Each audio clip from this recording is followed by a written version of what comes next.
Assalamu alaikum wa rahmatullahi wa barakatuh. Welcome to part 2 of Real Talk. I'm your host, Iqbal Bana. I've been talking to very eminent medical professionals.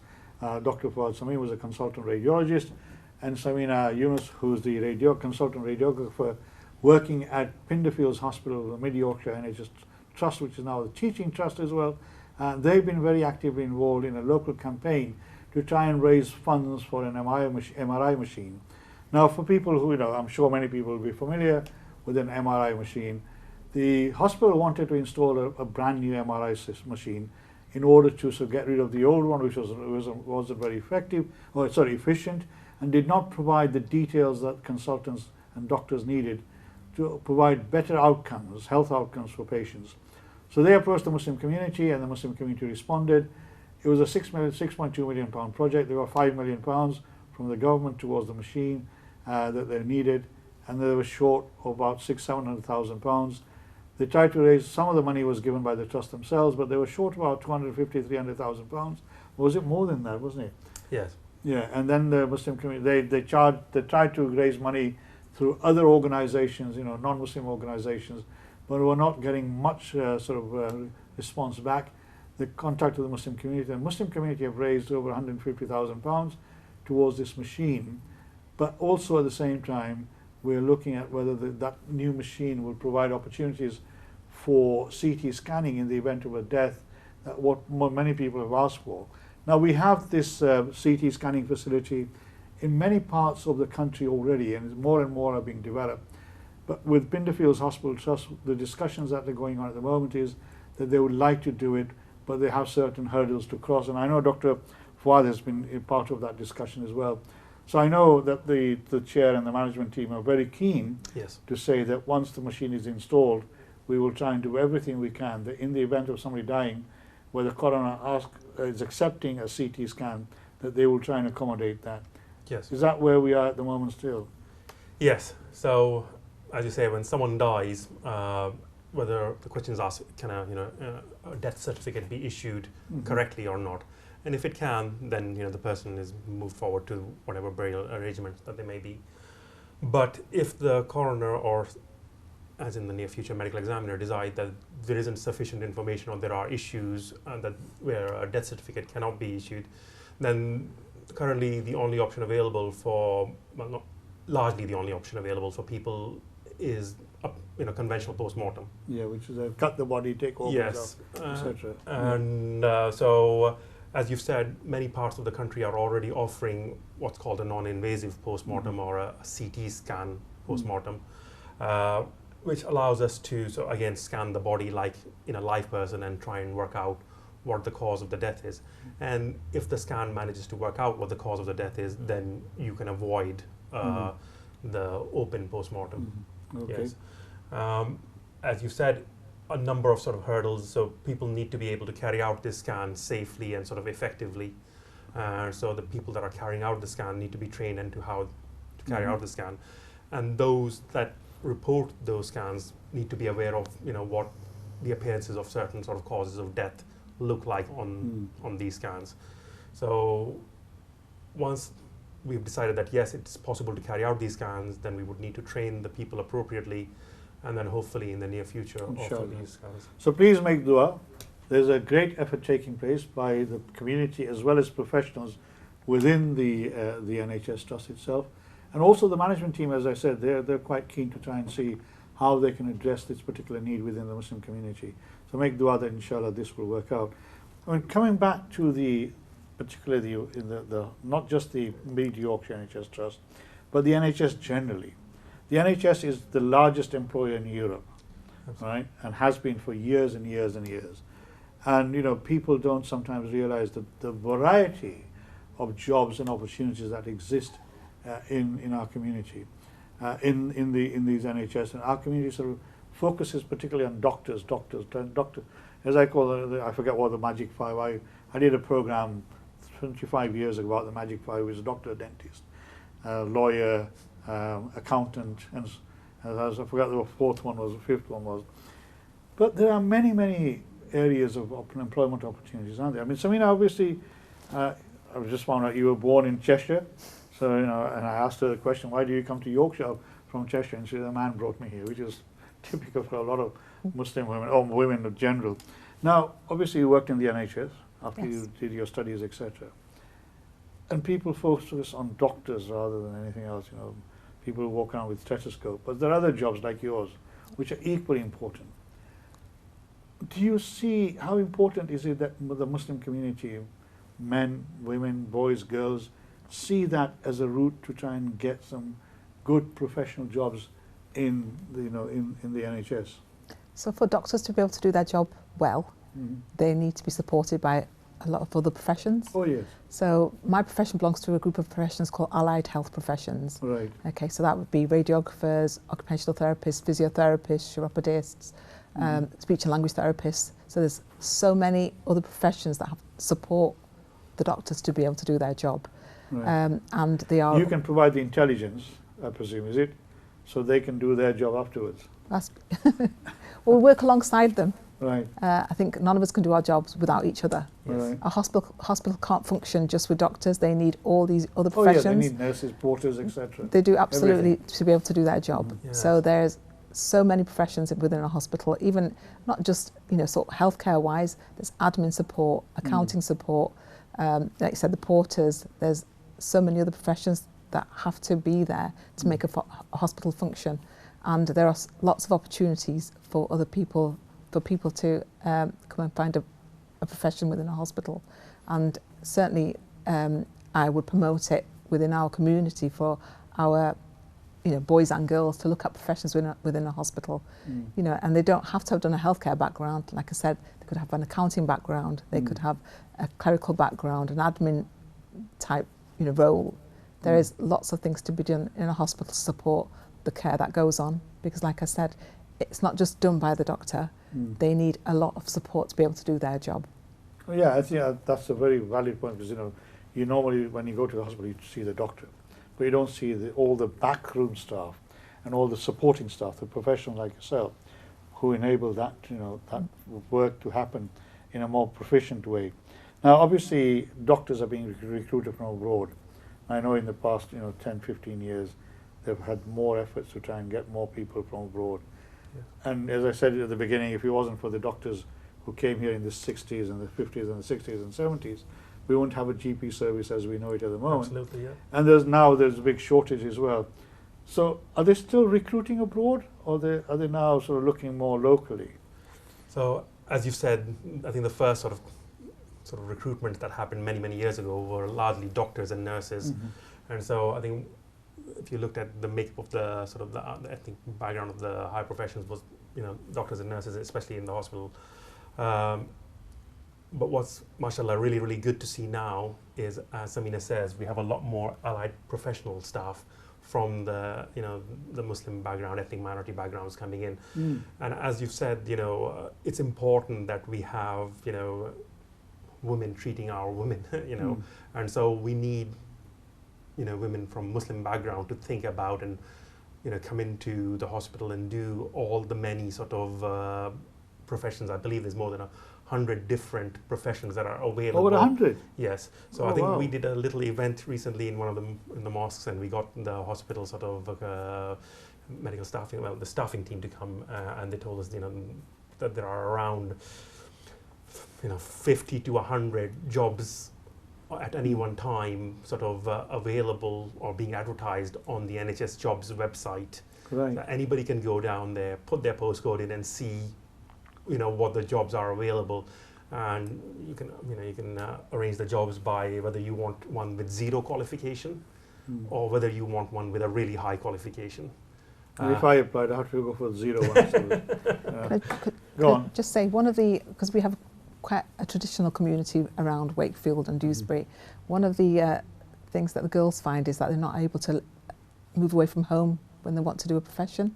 Now, the really positive thing about the universities in this area is that they do offer all these degrees there. Right. So radiography is Bradford, Leeds, Huddersfield are doing those. I think a lot of the other AHP professions are all offering those courses, which makes it a lot easier for our girls to be able to go and study on those courses, knowing that they don't need to move away from home if they're not able to. But obviously, you know, and get a good job at the end of it. And get, How long does it take to take a radiologist course, A radiographer's course. So it's a Already. 3-year degree.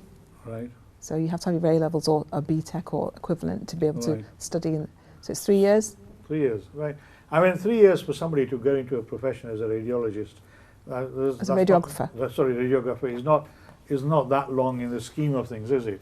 I mean, like you say, it took 12 years for you to get to where you are, but once you get in, you then have opportunities to sort of progress into the organisation. Yeah. The beauty of the NHS is that there's lots of opportunities. I mean, Yeah. at the moment we're trying to promote the 4-tier structure where you can come in as a band 2, band 3, unqualified, not degree level, and work your way up Oh, into right. certain professions.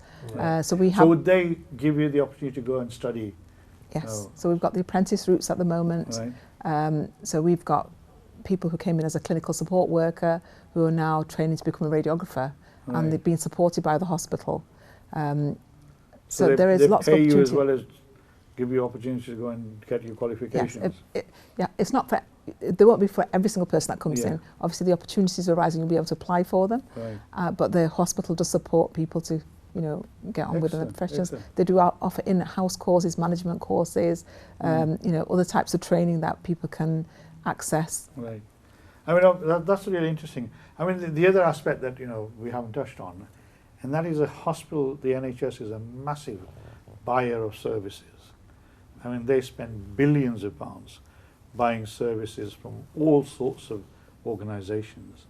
And 30 years ago, when I did a study on behalf of what used to be the Commission for Racial Equality that many people probably never heard of, it was a national organisation. And one of the studies I did was looking at procurement in West Yorkshire. And probably at that time, the 5 of the big public service organisations between them were spending about just for £1.5 billion on buying things. Yes. But number of black and ethnic minority businesses actually winning contracts was minor, very, very small. And those who did win the contracts were mainly taxi drivers who got contracts to ferry disabled kids from home to a special needs school and back. And occasionally when there was a conference or something like that and somebody wanted food, they used to get catering. But other than that, now this is a huge area that is untapped. And it's something that, discussions have been taking place. And some hospitals are actively promoting some of the buying that they do. And I'm sure your trust will want to be doing that as well, I presume. Absolutely. You want the best people, and you want your whole community represented. Mm-hmm.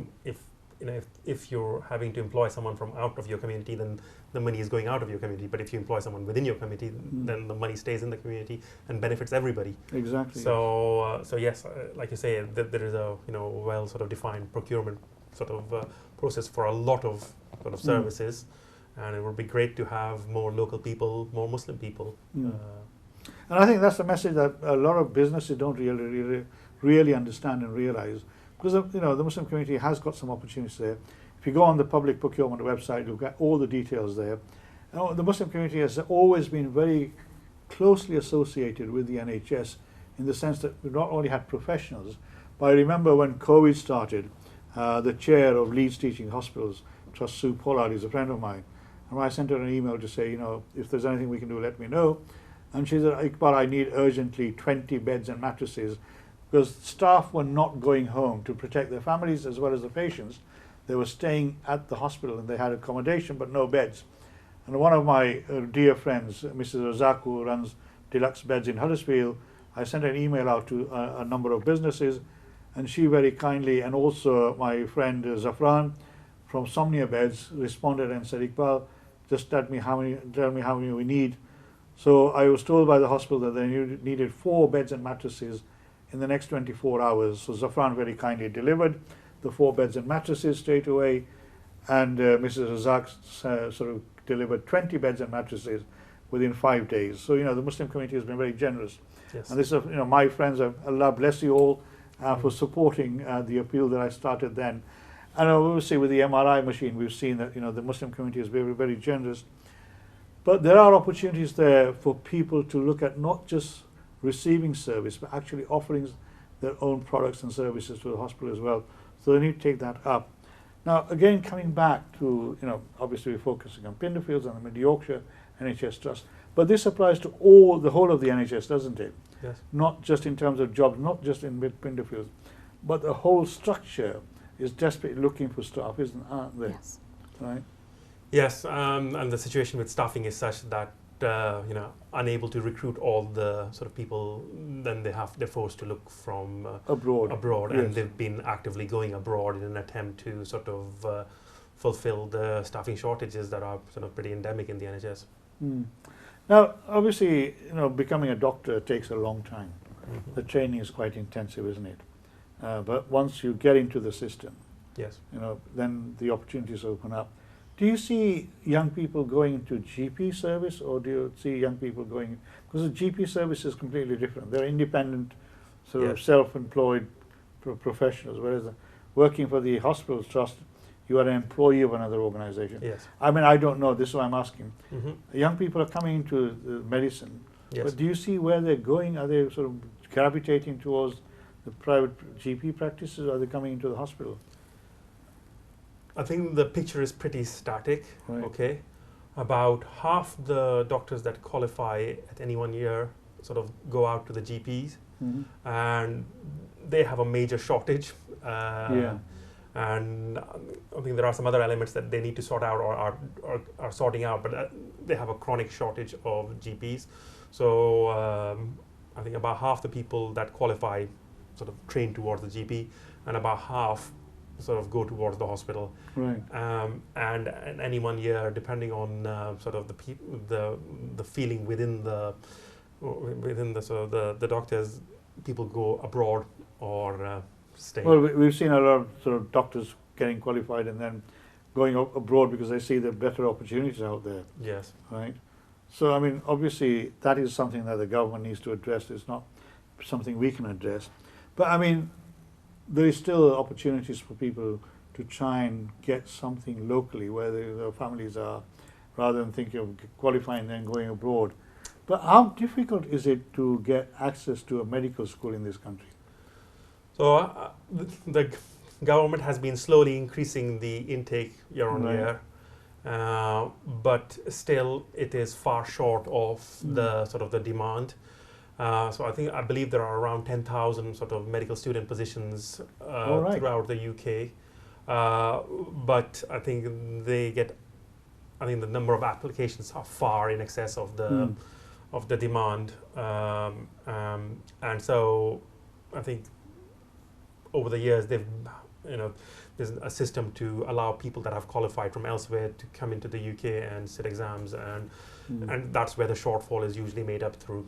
Well, I know somebody who's sent their children to Hungary Yeah. to qualify over there and then so come back here. I mean, coming back to those are some of the bigger issues. But coming back locally, back to Wakefield, Pinderfields, Dewsbury, West Yorkshire sort of area. I mean, there are any particular health issues that are more prevalent that you see in your profession within the Muslim, Asian, subcontinent Muslim community that we need to be more mindful of? I think as a radiologist, public health is not sort of an area that I'm sort of very well versed in, but I think our community is well sort of understood to maybe because of our eating habits, maybe for other reasons. I think diabetes and heart disease and sort of other sort of vascular conditions like stroke are particularly prevalent in our community. And I think so people have to be very, very careful about what they're eating. Look at their own family history. That usually tells you what you are more susceptible to. And exercising is a very sort of important component of life, which becomes harder with our busier lives. But particularly, so I think people need to think about that as they're getting older.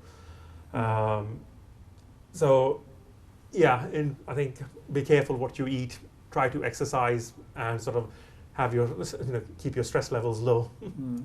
Could I just say there's been some additional work being done at the moment as well with Right. the Alzheimer's Society Yes. to get more of an awareness of dementia within the South Asian community.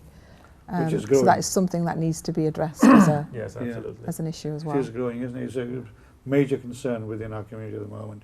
And I'm not sure what is happening with the Alzheimer's Society at the moment, but it's one of those things that I want to try and address on this program as we move forward. But yeah, I mean, the more encouraging things that I've heard from you today is obviously that the management team that you work with are now much more open and willing to interact with the Muslim community, to actually hear what are the needs of the community. How do you see that developing, and what do we as a Muslim community need to do to try and improve on that situation at the moment? So I think, yes, as you say, we need to take up wherever the opportunity is to interact with our sort of, the community service providers, like the hospital being one of the biggest ones. And so the hospital is most hospitals are desperately looking to communicate with their community through different forums. And I think the uptake of that can be quite variable. And if we were to sort of, if the community was to interact better with the hospital, then they'll find that the hospital is very, very sort of welcoming of those sort of raising issues, of highlighting where things can be improved, maybe even telling them how to improve them and be even better. And addressing those issues. Yes. Samina, in your perspective, both as an Asian Muslim woman working in the NHS, what are the key things that you need to be, the community needs to be addressing? So it's about people coming forward with their health problems and not being embarrassed to talk about things. So things like, cervical cancer, bowel cancer, those things are the screening programs that a lot of the Asian community don't engage with. Right, okay. Because they're embarrassed. Yeah, and I think we have this culture of embarrassment. We don't talk about certain sort of in privacy, unless you have somebody that you in confidence you can talk to. Very important subject we talked about. You've heard what my two experts, guests have said. Samina, Dr. Fuad, Samina Yunus, thank you very much for coming. Thank you for spending your valuable time with us and my viewers. I hope you found this program interesting, which I'm sure you have. We all need the NHS, and we need to make sure we trust it and we support it in any way we can. Take care. Assalamu alaikum wa rahmatullahi wa barakatuh. I'll see you next week, inshallah.